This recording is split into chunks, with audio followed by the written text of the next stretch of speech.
দর্শক, নির্বাচন উপলক্ষে যমুনা টেলিভিশনের বিশেষ আয়োজন বাংলাদেশ ইলেকশনের সবাইকে আমন্ত্রণ। আপনাদের সঙ্গে আছি আমি মাহফুজ মিশু।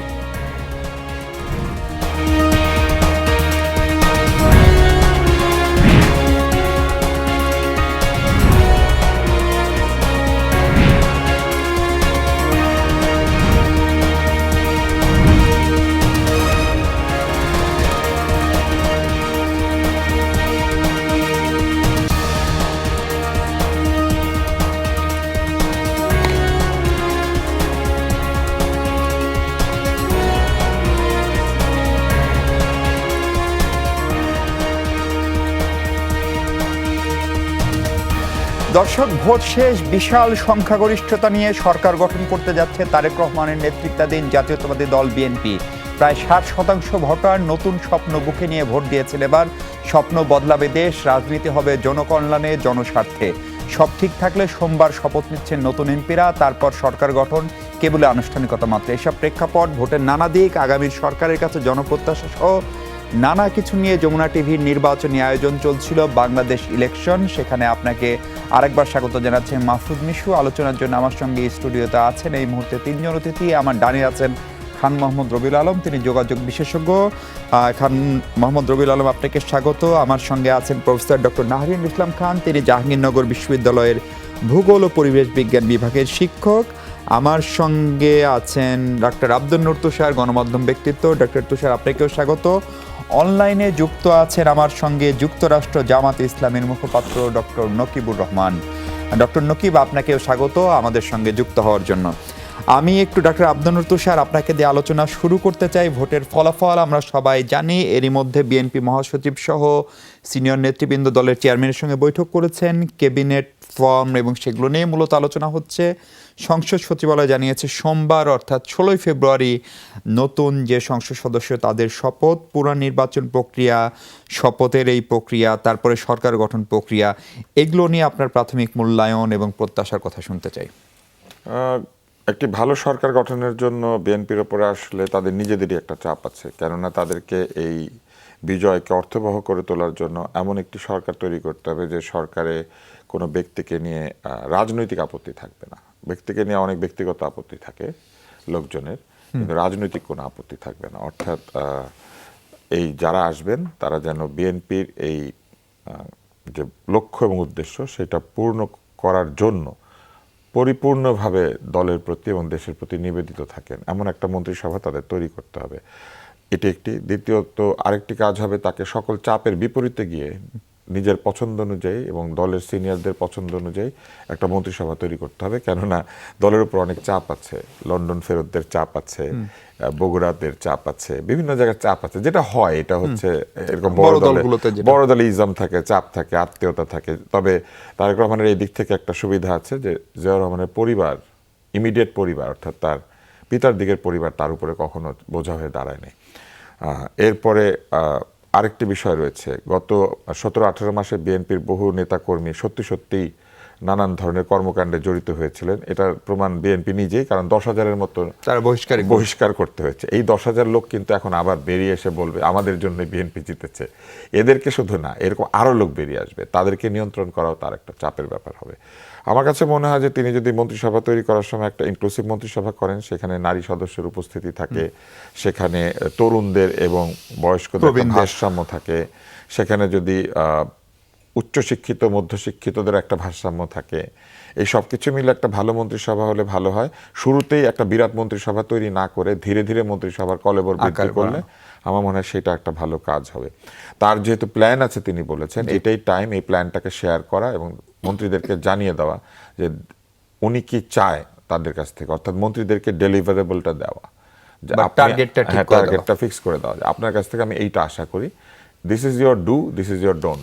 ভোটের যে ফলাফল হলো, আরেকটা জিনিস আছে, তাকে এই তার পুরনো মিত্র জামাতকে মোকাবেলা করতে হবে এবং এই তরুণ এনসিপিদের যে একটা দল আছে সেটাকে মোকাবেলা করতে হবে। এরা কিন্তু জিতলে একরকম ব্যবহার করলে হারলে আরেক রকম ব্যবহার করে। এরা যা বলেছে সব ভুলে যাবে। এরা কিন্তু আওয়ামী লীগের চরিত্রে অবতীর্ণ হবে এবং আওয়ামী লীগ যা করতো সেগুলো করতে শুরু করবে। অতএব তাকে নতুন এই আওয়ামী লীগকে মোকাবেলা করতে হবে।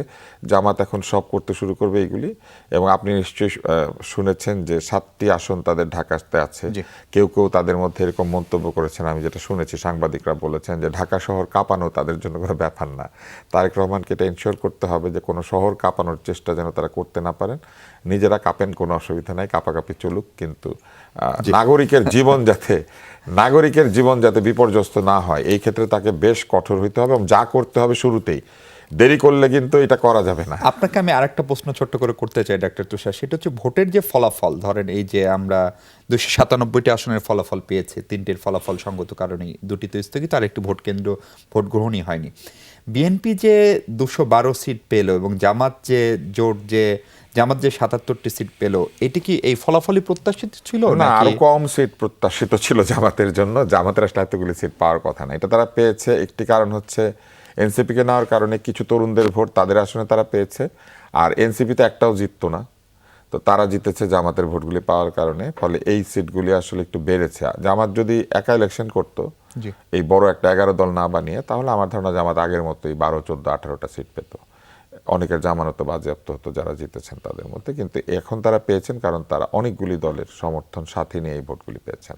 এবং তারা যে আসনগুলি ছেড়েছেন, তারা যদি এতই জেতার সম্ভাবনা থাকতো তারা এত আসন ছাড়তো না।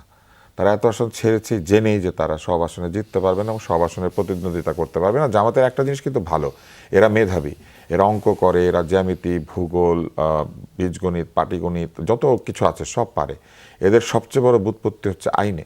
আপনি কোর্টে গেলে এদের সাথে কোনোদিন পারবেন না। কোর্টে কিন্তু এরা আসামিকে ছাড়িয়ে আনতে পারে এবং যার কোনো দোষ নেই তাকে শাস্তি দেওয়াতে পারে। এরকম মেধাবী বুদ্ধিজীবী তাদের আছে। ফলে আমি আপনাকে এই জায়গাটাতে শেষ করে, আপনাদের সঙ্গে তো বাইরের মানুষ আছেন, আমি কিন্তু তাদেরকে ছোট করার জন্য বলছি না। ফলে তাদের হিসাব অত্যন্ত ভালো। এইবার তারা প্রকৃতই একটা আধুনিক নির্বাচন করেছে, একেবারে মেপে হিসাব করে যেখানে যা দরকার সেইটা করে তারা চেষ্টা করেছে। এই মুহূর্তে এটাই তাদের সর্বোচ্চ শক্তি। এবং এই যে 77টা সিট তারা পেয়েছে, এর একটা কারণ হচ্ছে বিএনপিতে বহু জায়গাতে বিদ্রোহীরা দাঁড়িয়ে বিএনপির প্রার্থিতা নষ্ট করেছেন, বিএনপির প্রার্থীদেরকে হারিয়ে দেওয়ার ব্যবস্থা করেছেন, এগুলি করেছেন। এগুলো না থাকলে আরো বেশি সিট পেত। তবে যা হয়েছে ভালো হয়েছে আমার কাছে মনে হয়। আমি একটু, ডক্টর নকিব আপনি নিশ্চয়ই আমাকে শুনতে পাচ্ছেন এবং ডাক্তার তুষারকেও নিশ্চয়ই শুনছিলেন।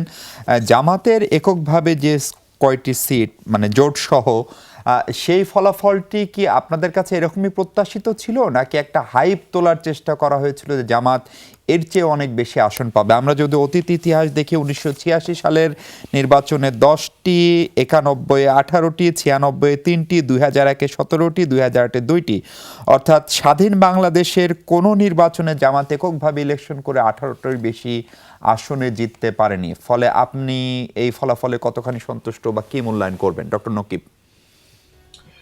ধন্যবাদ বিশু ভাই আপনাকে, এবং আপনার মাধ্যমে আপনার দর্শকদেরকে শুভেচ্ছা জানাচ্ছি, এবং আমার যারা কো প্যানেলিস্ট আছেন তাদের সবাইকে আমি শুভেচ্ছা জানাচ্ছি।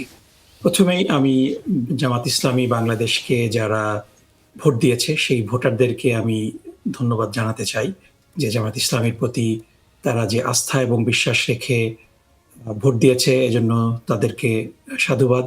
এবং সাথে সাথে অসংখ্য নেতা কর্মী, ভলান্টিয়ার যারা এই দীর্ঘ অলমোস্ট 3 মাসেরও বেশি সময় ধরে এই নির্বাচনী প্রচারণাতে দিনরাত পরিশ্রম করেছে, তাদেরকেও আমি ধন্যবাদ জানাতে চাই। এবং সাথে সাথে এই নির্বাচনে একেবারে ডিসাইসিভলি বিজয়ী বিএনপি এবং জনাব তারেক রহমানকে আমি অভিনন্দন জানাতে চাই। আজকে কিছুক্ষণ আগে আমাদের সম্মানিত আমির যে প্রেস কনফারেন্স করেছে, সেখানে আপনারা খুব স্পষ্টভাবে শুনেছেন যে তিনি একটি পজিটিভ রাজনীতি করার ইঙ্গিত দিয়েছেন, যে বাংলাদেশে এর আগে যেই ধারা চলেছে যে বিরোধিতার খাতিরে বিরোধিতা করা, সেই জায়গা থেকে বাংলাদেশ জামাত ইসলামী এবং 11 দল একটা ভিন্ন রকম রাজনীতি করার চেষ্টা করবে। সত্যি কথা বলতে যে বাংলাদেশের নির্বাচন ব্যবস্থা কোনো সময় ত্রুটিমুক্ত থাকতে পারে না। ডেফিনেটলি নির্বাচনী ব্যবস্থায় কিছু অসুবিধা হয়। ডেসপাইট অল দ্যাট আমরা কিন্তু দেখেছি যে নির্বাচনী যেই প্রক্রিয়াটা, এবার নির্বাচনের সময় কতজন প্রার্থী জয় হলো, কতজন প্রার্থী হেরে গেল, তার চেয়েও বড় হেডলাইন হতো যে কতজন হতাহত হতো। সে জায়গা থেকে এইবার কিন্তু আমরা দেখেছি যে কিছু বিক্ষিপ্ত ঘটনা সংঘর্ষ হয়েছে, বাট মোটা দাগ জেনারেলি কিন্তু আমরা দেখেছি যে কোনো নিহতের সংখ্যা আমি পাইনি। আমি জানি না আপনারা পেয়েছেন কিনা। সো সেদিক থেকে এটা একটা শান্তিপূর্ণ নির্বাচন হয়েছে বলতে পারি। হ্যাঁ, কিছু জায়গায় গণনা নিয়ে প্রার্থীদের কিছু আপত্তি থাকতেই পারে। It's fair. নির্বাচন কমিশনে অভিযোগ করা হলে সেই অভিযোগটা খতিয়ে দেখতে হবে। স্পেশালি আমরা ঢাকার কয়েকটা আসনের ভোট গণনা নিয়ে, ভোট গণনার কিছু প্রক্রিয়া নিয়ে আমরা অভিযোগ জানতে পেরেছি। It is a fair assessment, এবং এটা নিয়ে ডেফিনেটলি তারা নির্বাচন কমিশনে যারা সংক্ষুব্ধ প্রার্থীরা তারা যাবেন এবং তারা এটার একটা বিহিত করার চেষ্টা করবেন।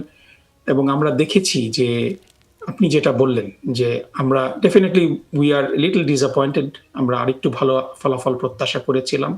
কিন্তু সাথে সাথে আপনি যেটা বললেন যে বাংলাদেশের ইতিহাসে 1979 সালে বাংলাদেশ জামাত ইসলামী প্রথম ইসলামিক ডেভেলপমেন্ট লীগ আইডিএল নামে নির্বাচনে অংশগ্রহণ করে 6টি আসন পেয়েছিল।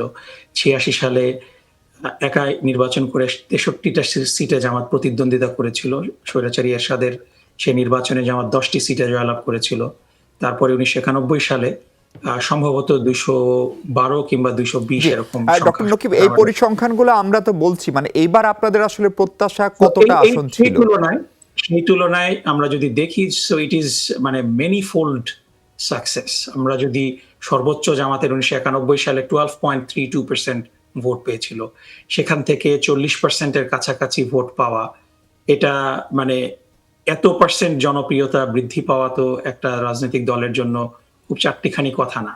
তারপরে আসন সংখ্যার দিক থেকে মানে সর্বোচ্চ আমরা 18টা পেয়েছিলাম, যেখানে 2008 সালের যে লাস্ট নির্বাচন হয়েছিল সেখানে আমাদের আসন সংখ্যা ছিল 2। সো সেই জায়গাতে থেকে আমরা আজকের অবস্থানে আমরা অকৃতজ্ঞ হতে পারবো না। Definitely we are fortunate to be in this situation, but at the same time আমাদের একটা আশা ছিল।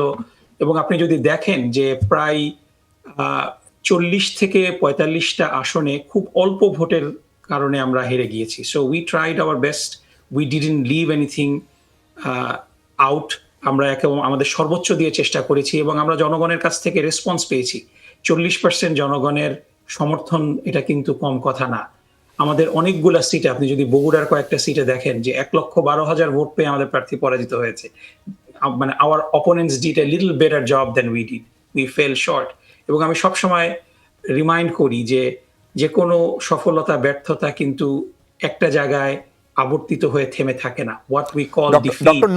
ডক্টর নকিব, আমার খুবই স্পষ্ট মনে আছে, আমার সঙ্গে আপনার সঙ্গে তো ভোটের একদিন বা দুদিন আগেই একটা শোতে কথা হচ্ছিল। আপনি সেখানে বলছিলেন যে জামাতের সবচেয়ে শক্তির জায়গায় নির্বাচনে হচ্ছে তরুণ ভোটাররা। তার উদাহরণ হিসাবে ছাত্র সংসদগুলোর আপনি রেফারেন্স দিয়েছিলেন। আপনি নারী ভোটারদের ইস্যুতে জামাতের যে নীতি বা দর্শনের কথা দলের প্রধান স্পষ্ট করে বলেছিলেন, সেটিতে নারী ভোটারদের মনোযোগ বেশি আকর্ষিত হয়েছে, কারণ জামাত কোনো কিছু গোপন রাখেনি অন্যদের মতো, মানে মুখে এক কথা বলা কাজে আর এক কথা।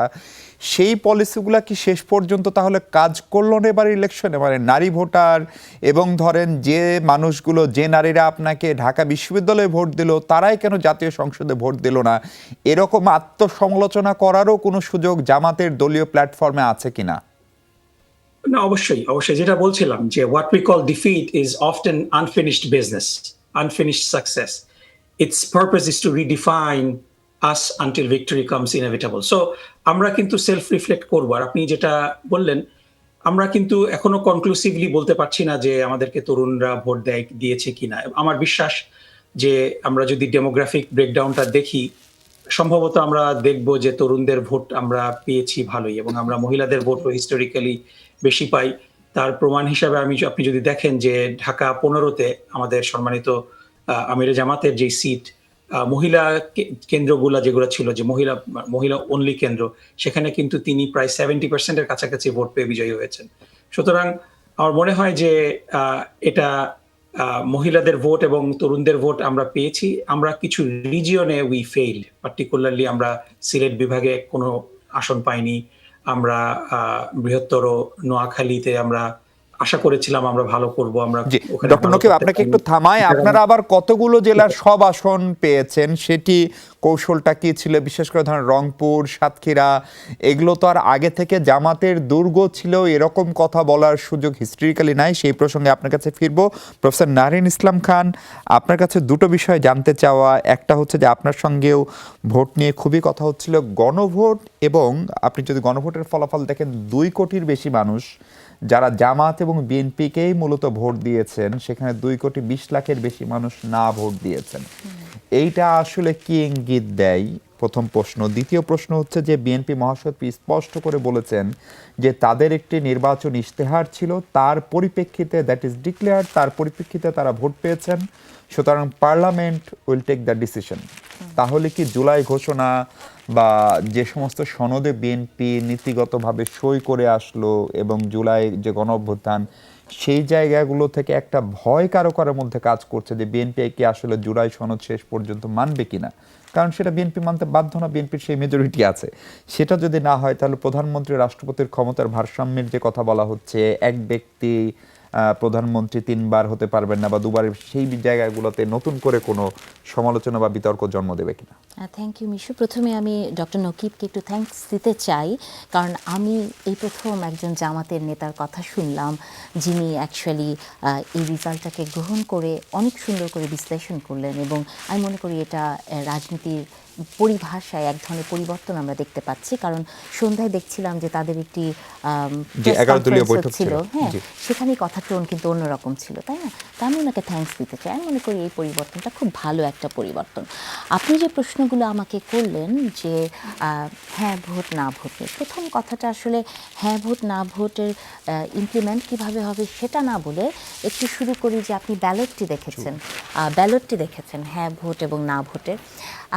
খেয়াল করেছেন? হ্যাঁ, তার পাশে হচ্ছে একটা টিক দেয়া, নায়ের পাশে ক্রস দেয়া।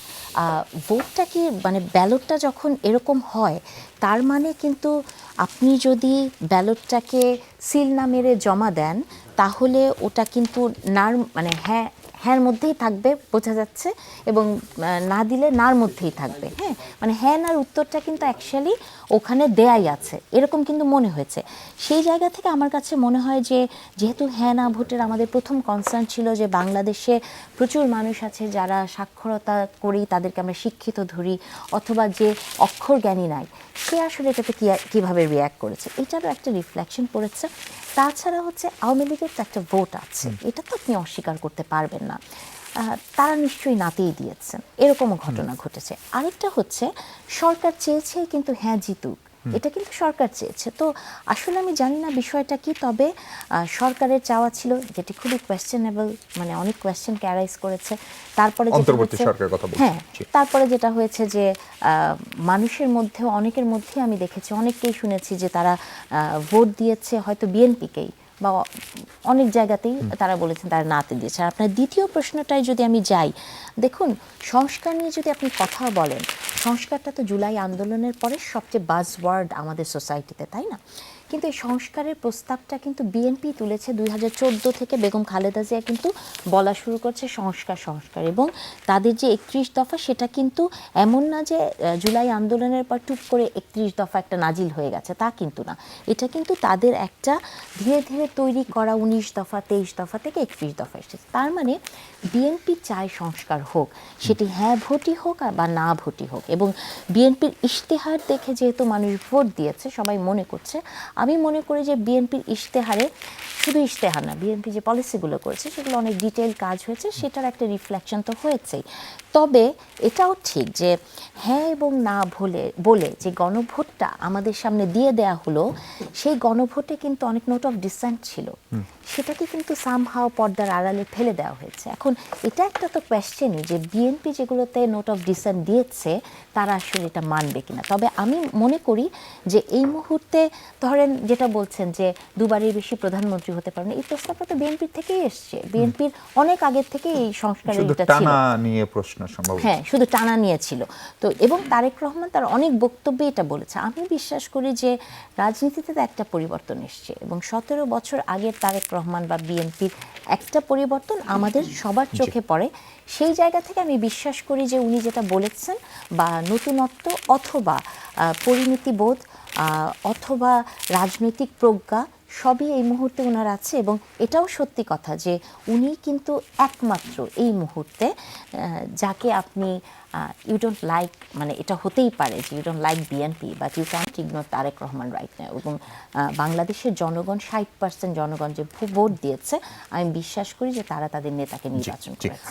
দর্শক, আমরা খান মাহমুদ রবিউল আলম আপনার কাছে আসতে চাই, কিন্তু তার আগে আল মামুন রাসেল আমাদের মাঝে এসে উপস্থিত হয়েছেন, সুপ্রিম কোর্টের আইনজীবী। রাসেল, আপনাকে স্বাগত। আমরা কথা বলছি, আমি আপনার কাছে আসবো। আমি একটু খান মাহমুদ রবিউল আপনার কাছে মূলত ভোটারের প্যাটার্নটা বুঝতে চাই। আমরা জানি এটা নিয়ে দীর্ঘমেয়াদী রিসার্চ হবে হয়তো, কিন্তু এই ভোটারের যে কাস্টিং রেট 59.something, সেটাই কি আপনার আগের পূর্বাভাস ছিল বা তেমনটাই হওয়ার কথা, নাকি এর চেয়ে আরেকটু বেশি হতে পারতো?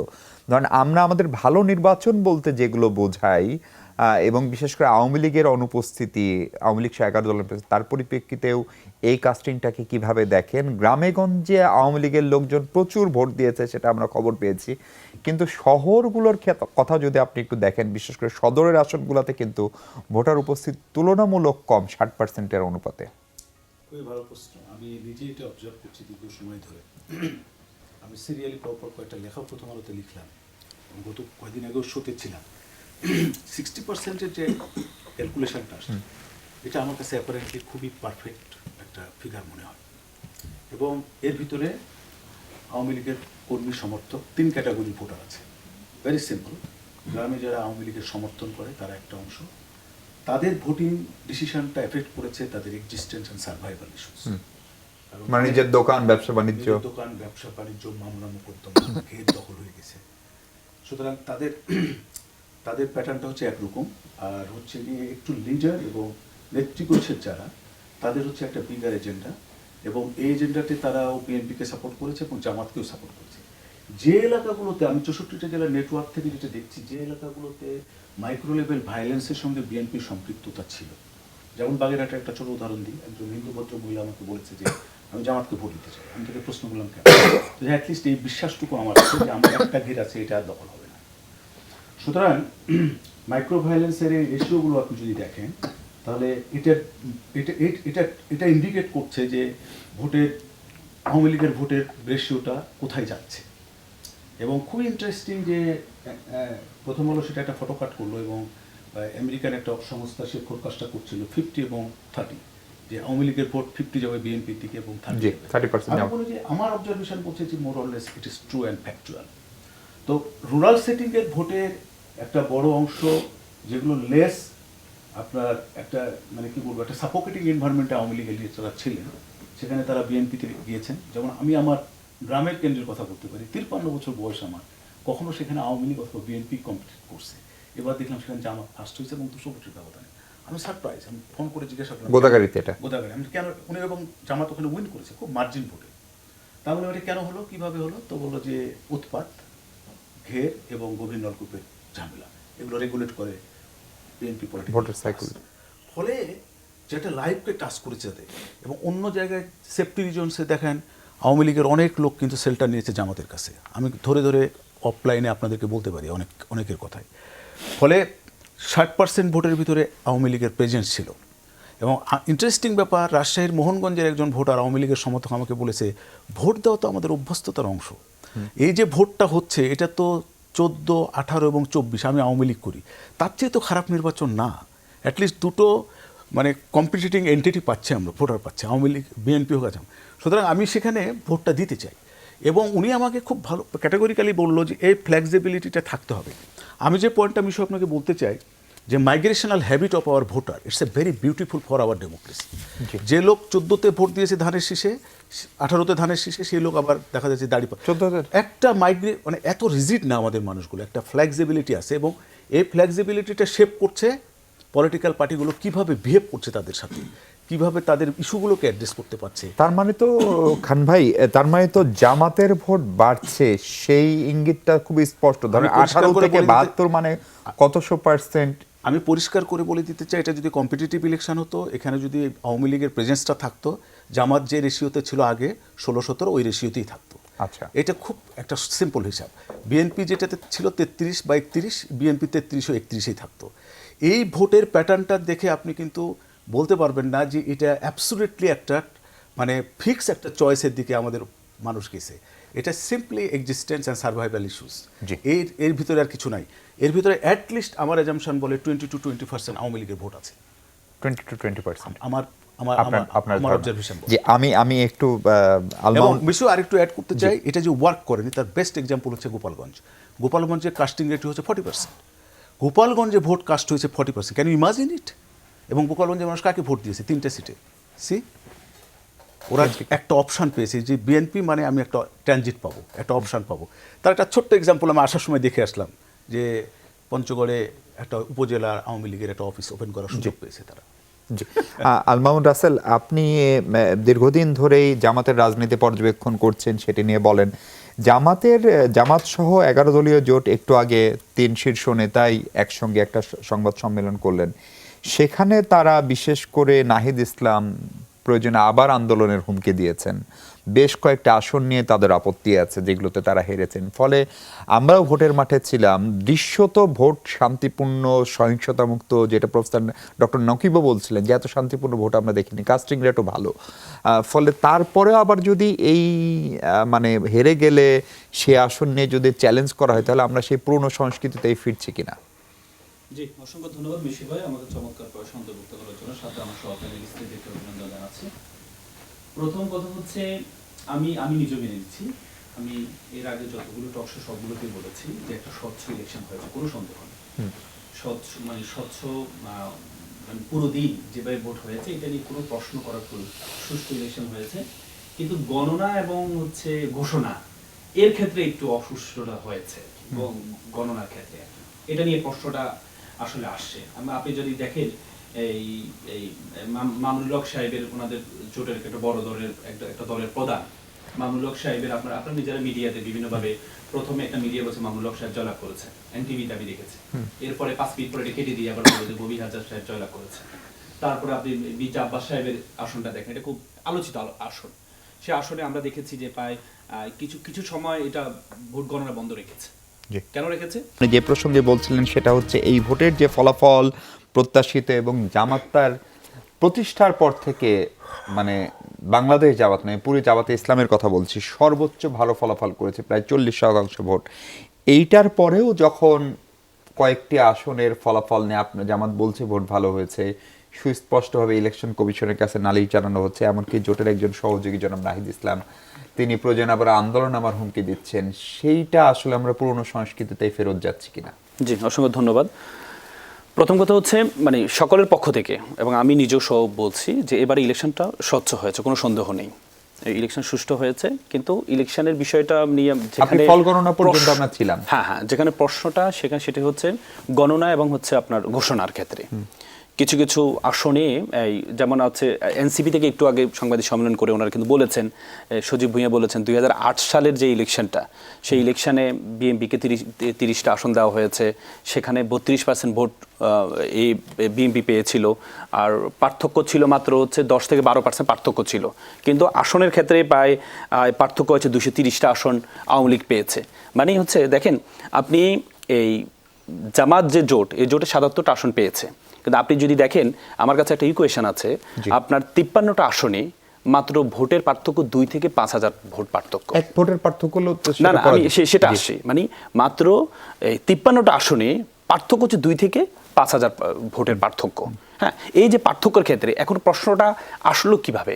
আসলো হচ্ছে এভাবে, আমরা যখন গতকাল কি দেখেছি, আপনি যে মির্জা আব্বাসের আসনটা দেখেন, ওনার আসনটা কিন্তু একসময় ভোট গণনা বন্ধ ছিল, এবং কি বলা হয়েছে ওনার যে ব্যালট পেপার, ওনার যে ওনার এই ধানের শীষে যে মার্কাটা এটা নিচে ছিল, নিচে থাকার কারণে যে পাশে যে ফাঁকা ছিল ওই ফাঁকায় সিল দিয়েছে, এগুলোকে কাউন্ট করা হয়নি। পরবর্তীতে এগুলোকে কাউন্ট করা হয়েছে, কাউন্ট করার কারণে উনি জয়লাভ করেছেন, এই থেকে জয়লাভ করেছেন। কিন্তু একইভাবে আপনি এটা যদি কাউন্টেবল হয়, আপনি যখন মামুনুল হক, আল্লামা মামুনুল হকের যে আসন, সে আসনে ওনার মার্কাটাও একবার শেষে ছিল, রিক্সা মার্কাটা একবার শেষে ছিল, এবং কি ওনার অনেকগুলো ভোট নষ্ট হয়েছে শুধুমাত্র ডান পাশে সিলটা মারার কারণে, সেক্ষেত্রে এটাকে কাউন্ট করা হয়নি। আপনি যখন এই দ্বিচারিতা যখন দেখেছেন, তখন কিন্তু প্রশ্নটা ইলেকশন ট্রাইব্যুনাল রয়েছে, আপনি আইনজীবী, আপনি ভালো জানেন। তখন তো প্রশ্নটা, এখন ব্যাপারটা হচ্ছে আমরা তো হচ্ছে এই পর্যন্ত নির্বাচন কমিশনকে আমরা এই পর্যন্ত যতগুলো দেখেছি, ওনাদেরকে হুমকি দামকি দেওয়া ছাড়া এই পর্যন্ত সমাধান হয়নি। আপনি দেখেন নির্বাচনের 2 দিন আগে বলে যে 300 গজের মধ্যে মোবাইল ব্যবহার করা যাবে না, যখনই গিয়ে একটু আন্দোলনের কথা বললো, করলো, তখনই কিন্তু ওনারা আবার এটা থেকে ফেরত আসছেন, এটা থেকে আবার ফেরত আসছেন। আপনি অনেকগুলো বিষয় আপনি দেখবেন নির্বাচন কমিশনের। এখন ব্যাপারটা হচ্ছে এই যে এটা তো আমাদের একটা সংস্কৃতি, আমাদের দেশের একটা সংস্কৃতি যে কোনো কিছু হলে যে আমরা আন্দোলন করব মানে এটা না যে আমরা সরকারকে মানব না, নির্বাচন মানব না, আমি আপনাকে আরেকটা প্রশ্ন করতে চাই, যেহেতু গত অংশে আমি আপনাকে পাই নাই।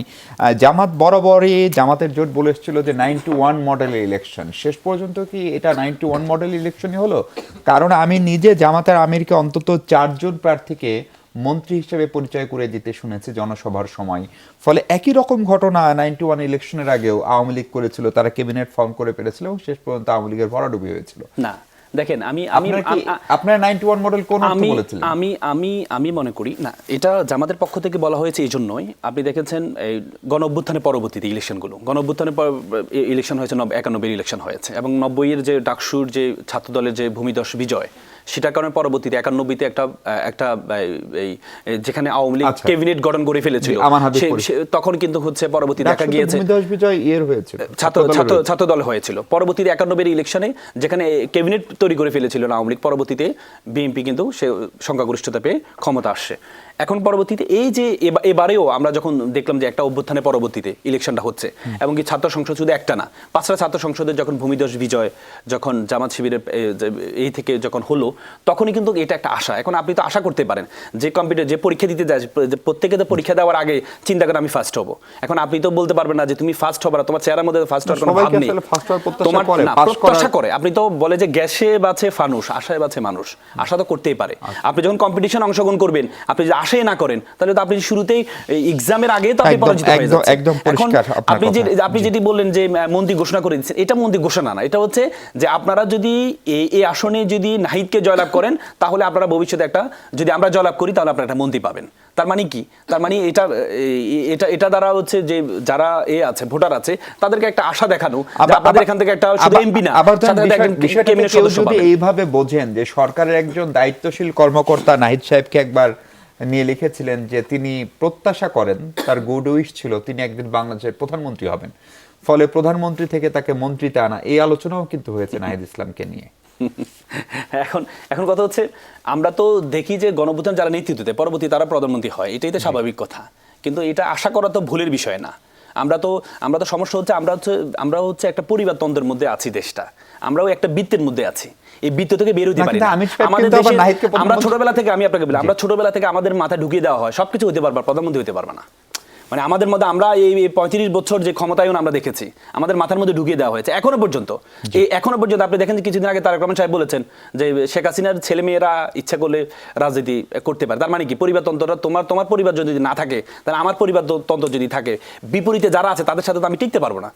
সুতরাং তুমি আসো, তাহলে আমি টিকতে পারবো। আমি একটু ছোট্ট করে আব্দুল তুষার আপনার কাছে আসলে, তুষার ভাই, আমার প্রশ্নটা হচ্ছে যে আমরা ধরেন সরকার এতদিন আইন শৃঙ্খলা পরিস্থিতি নিয়ে নানান কথা বলেছে, মব ইত্যাদি ইত্যাদি, ফলে সরকার আন্তরিক হলে যে আইন শৃঙ্খলা পরিস্থিতি নিয়ন্ত্রণ করা সম্ভব, সেটা 12 ফেব্রুয়ারি তার উদাহরণ। আইন শৃঙ্খলা বাহিনী, সেনাবাহিনীর তৎপরতা, সরকার বা প্রশাসন চাইলে নির্ধারিত সময়ের আগেই ফলাফল ঘোষণা সম্ভব। বা দুটি ফলাফল, দুটি আলাদা ব্যালট, তারপরেও নির্বাচন কমিশন আমাদেরকে বলছে 12টার ভিতরে তার অনেক আগেই আনুষ্ঠানিক ফলাফল ঘোষণা ক্লোজ করে বাসায় গিয়ে ঘুমাতে পেরেছে।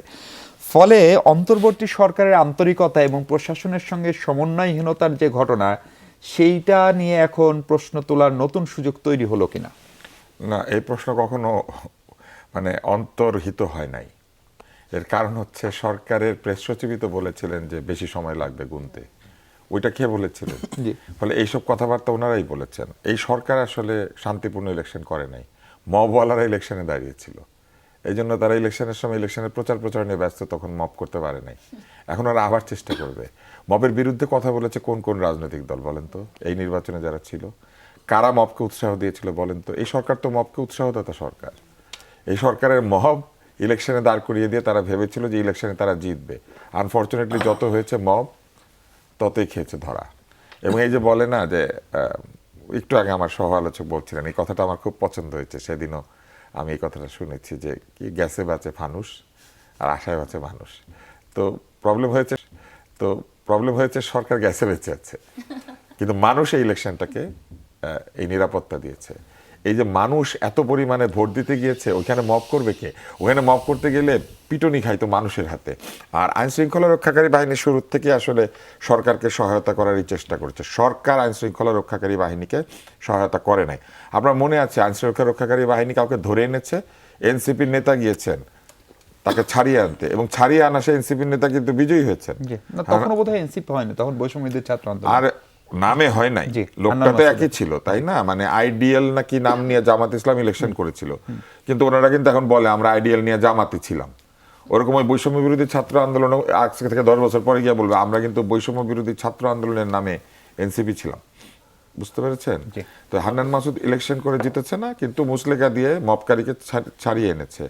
তারপর আরেকজন মবকারী সরাসরি পুলিশের দপ্তরের মধ্যে ঢুকে বলেছে না থানা পুড়িয়েছিল, সরকার তার বিরুদ্ধে কি ব্যবস্থা নিয়েছে?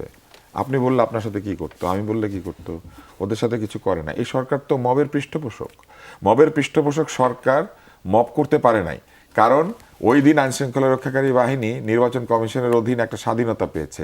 পাওয়ার কারণে আপনি দেখবেন যে 70 লাখ, 74 লাখ, 80 লাখ, 82 লাখ অনেক বেরিয়ে এসেছে টাকা পয়সা। এই টাকাগুলো কোথেকে বের হচ্ছে? কিন্তু এই সরকারই তো শেষ পর্যন্ত আন্তরিকভাবে নির্বাচনটা দিল, সরকার সেই ক্রেডিটটাও এই সরকার। না, সরকার আন্তরিকভাবে নির্বাচন দেয় না, এই সরকারকে নির্বাচন দিতে বাধ্য করা হয়েছে।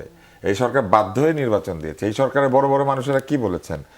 আমাকে 15 বছর চায়, 50 বছর চায়, 54 বছর কি করেছিলেন? আমাদেরকে তো কেউ যেতে বলে না। রাস্তায় গাড়ির কাজ নামালে পরে দৌড় দিয়ে এসে বলে আপনারা আরো থাকেন। কই, তাদের মুখে তো কোনোদিন শুনি নাই জনতা তাদেরকে যেতে বলেছিল। কিন্তু তারা এই নির্বাচনটা দিতে বাধ্য হয়েছেন, কারণ আর কিছুদিন গেলে পরে জনতা তাদেরকে একই পদ্ধতিতে বিদায় করতো। আপনার হয়তো শুনতে এটা ভালো লাগবে না, কিন্তু আপনি আমাকে বলেন, একটা সরকার দল গঠন যেদিন প্রথম হয়, এই প্রেস সচিব বলে দিয়েছিলেন যে ওই দেখা যায় প্রধানমন্ত্রী, ওই আমাদের সরকার, এই মুহূর্তে এনসিপি, তারপরে নাহিদকেই দরকার। উনি এটা বলেন না এই ধরনের কথাবার্তা। একটা লোক বেরিয়ে গিয়ে দল গঠন তখনও করে নাই, তারপরেই তাকে প্রধানমন্ত্রী বলে দিয়েছে। আরেকজন এই যে এনসিপি যে ইলেকশন করেছে, ইলেকশনের যিনি এই কমিটির প্রধান, উনি সরকারি বাসভবনে থেকে ইলেকশনটা করেন নাই। সরকারি বাসভবনে থেকে ইলেকশন করা যায়? উনি তাহলে পদত্যাগ করছিলেন কি করতে? হুদাই ওনার তো পদত্যাগ করা মানে হচ্ছে উনি সরকারি সুযোগ সুবিধা ত্যাগ করে উনি একটা নিরপেক্ষ অবস্থানে গিয়ে এনসিপির হয়ে নির্বাচন করবেন। সরকারের পয়সায় থাকেন, সরকারের নির্বাচন করেন নাই, নির্বাচন পরিচালনা করছেন, উনি নির্বাচনের সাথে সংশ্লিষ্ট হয়ে গেলেন না। অন্তর্বর্তী সরকারের অধীনে সরকারের পয়সা খরচ করে সরকারের বিদ্যুৎ বাতি জ্বালিয়ে উনি ওনার বাড়িতে কোনো নির্বাচনের মিটিং করেন নাই, ওনার বাড়িতে ছাগলের মিটিং হয় নাই, ওনার বাড়িতে গিয়ে আরেক উপদেষ্টা ছাগল কেটে খেয়ে ফেলে নাই। যে সরকার ছাগল চুরির বিচার করতে পারে না, সেই সরকার দারুণ নির্বাচন দিয়েছে? মোটেই না, তারা এই নির্বাচন দিতে বাধ্য হয়েছে। এবং এই নির্বাচন যে দিতে তারা বাধ্য হয়েছে, এটা আরো কয়েকদিন পরে আরো ভালোভাবে প্রমাণিত হবে। জি, খান মোহাম্মদ রবিউল আলম আছেন আমাদের সঙ্গে, যোগাযোগ পেশাজীবী ও শিক্ষক। খান মোহাম্মদ রবিউল আলম, এবার ইলেকশন থেকে মূল বার্তাটা কি আসলে, বা ট্রেন্ডটা আমরা কি বুঝলাম? সংক্ষেপে বলবেন, 2 মিনিট সময়। 4-5টা মেজর ট্রেন্ড আমরা দেখছি যে মাইগ্রেশনাল বিহেভিয়ার, ভোটারেরা খুব রিজিড না, ফিক্সড না, flexible. And flexibility is the beauty of democracy. এটা থাকতে হবে, নাহলে একটা সমাজে আমাদের অবস্থানমূলক সম্পর্কটা নির্মাণ করা সম্ভব নয়। সেকেন্ড যেটা, একটা মধ্যপন্থা রাজনীতির একটা সেন্স আমরা পাচ্ছি, যেটার প্রতি মানুষের একটা সমর্থন রয়েছে। যে ডানপন্থিতার যে বা ইসলামপন্থীদের যে বড় ধরনের রেটরিকটা এস্টাবলিশ করার চেষ্টা করা হয়েছিল, এটা সর্ট অফ রিজেকশন বলা যায়। মানুষ মধ্যপন্থাটাকেই ওয়েলকাম করছে। আরেকটা মেজর ট্রেন্ড হচ্ছে রিজিওনাল পলিটিক্যাল পার্টিগুলো, লাইক ধরেন আমরা জাতীয় পার্টিকে রংপুর অঞ্চলে ভাবতাম, বা ইসলামী শাসনতন্ত্র আন্দোলন বরিশালকে ভাবতাম। আঞ্চলিক যে দলগুলো, সেই দলগুলোর কিছুটা মৃত্যু দেখছি আমরা, এবং সেগুলো অবিকশিত অবস্থায়, এবং একটা মেজরিটেরিয়ান মনোভঙ্গির বিকাশ ঘটছে। অর্থাৎ দেখেন, একদম 7টা 8টা 10টা হচ্ছে ইন্ডিপেন্ডেন্ট, 1-2 অন্য পলিটিক্যাল পার্টি। মানে আমাদের ছোট দলগুলো বা একটু ডিফারেন্ট পলিটিক্স করে, যেমন তাসনিম জারার কথা, মনীষার কথা আমরা বলতে পারি, এই জিনিসগুলোর প্রতি আমাদের সোশ্যাল মিডিয়াতে আমরা অনেক ভালো অ্যাটেনশন পেয়েছি, কিন্তু ইনফ্যাক্ট ভোটে জায়গায় ডিফারেন্ট একটা ইয়ে হয়েছে। দ্যাট ইন্ডিকেটস যে virtual relationship and Real relationship is a matter. কারণ আমাদের এখানে আপনার রিচেবল কোনো রিলেশন না থাকলে এবং ভোটারের সঙ্গে প্রার্থীর যদি একটা ইকুইটেবল স্ট্যাটাস না থাকে, এরিক এগেলটন নরওয়ের অস্ট্রের বাংলাদেশের গ্রাম নিয়ে কাজ করতে গিয়ে তিনি এই কথাটাই বলেছেন যে ভোটার যদি ফিল করে যে ইকুয়াল ইকো পেসে যদি সে বিলং করতে পারে ওই ক্যান্ডিডেটটাকে, তাহলে তাকে সে ওন করে। আরেকটা যেটা পয়েন্ট হচ্ছে যে ডেইলি লাইফের ইস্যুগুলোকে মানুষ অনেক প্রায়োরিটাইজ করলো, যেটা তারেক রহমান সাহেব যেটা বলছেন, রাদার দ্যান দ্য স্পিরিচুয়ালিটিস। আমি যে কথাটা বলতে চাই যে মানে নগদ আধ্যাত্মিকতা বা আল্লাহর প্রতিনিধিত্ব বা কোরআনিক স্টেটের চেয়েও মানুষের ডেইলি লাইফের যে স্ট্রাগলটা, আমরা যে অভাব, আমাদের যে মানে less access to the government institution, স্বাস্থ্যসেবা পাচ্ছি না, কর্মসংস্থানের সমস্যা, মানে নাগরিকের এই বিশেষ জায়গাটা আমি লক্ষ্য করছি। থার্ড যে point, political awareness is still very high, এবং এটাই হচ্ছে বাংলাদেশে যদি গণতন্ত্র বেঁচে থাকে, মানুষের মধ্যে যে পলিটিক্যাল সচেতনতা বোধটা আমরা দেখছি, সেটাই হয়তো বাংলাদেশের ডেমোক্রেসির জন্য একটা সেফগার্ডিং পয়েন্ট। এটা একটা বলতে চাচ্ছি। আরেকটা হচ্ছে রিয়াল ওয়ার্ল্ড ভার্সেস ভার্চুয়াল। আমরা প্রচুর ক্লেপ দেখলাম, বিষ দেখলাম ভার্চুয়াল ওয়ার্ল্ডে, হ্যাঁ, সেটা রিয়েল লাইফকে যে টাচ করলো না, মানুষ যে সব কিছু কনজিউম করলো বাট ব্রিলিয়ান্ট ডেলিভারিটা দিল, ডিসিশনটা নিল, তার একটা এক্সপ্রেশন আমাদের এখানে আসছে। এই তো মোটামুটি আগে ছিল। আমি তাহলে আপনার কাছে আরেকবার ফিরে আমি একটু ডক্টর নকিব আপনার কাছে সরাসরি যে প্রশ্নটা করতে চাই, মধ্যপন্থার রাজনীতি বনাম ডানপন্থার রাজনীতি, সেই জায়গায় বাংলাদেশের মানুষ কি আসলে ডানপন্থার রাজনীতিকে একটা বড় অংশে প্রত্যাখ্যান করলো? সেটা যদি হয় তাহলে আগামীর জামাতের রাজনৈতিক দর্শন, আমার মনে আছে যে একটা সময় জামাতের মূল স্লোগান ছিল আল্লাহর আইন চাই, সব লোকের শাসন চাই, সেটা এখন জামাত বলে না, বরং আমির স্পষ্ট করে বললেন যে তারা মূলত বাংলাদেশ নামক রাষ্ট্রটির যে সংবিধান তার আলোকে রাষ্ট্র পরিচালনা করবেন। ফলে সেইটা একটা বড় পলিসি শিফট আগামীতে জামাতের রাজনীতিতে আরও হবে কিনা? ধন্যবাদ। এখন মুশকিলটা হলো যে যখন কেউ নির্বাচনে হেরে যায়, অফকোর্স সমস্ত দায় দায়িত্ব কিন্তু তাদের উপরে পড়ে যায়, তাদের এটা ব্যর্থতা হিসেবে দেখা হয়। কিন্তু আপনি যদি দেখেন যে 40% জনগণের সমর্থন পাওয়া বাংলাদেশের মতো একটা পপুলাস দেশে, এটাকে কিন্তু আপনি আউটরাইট রিজেকশন বলতে পারবেন না।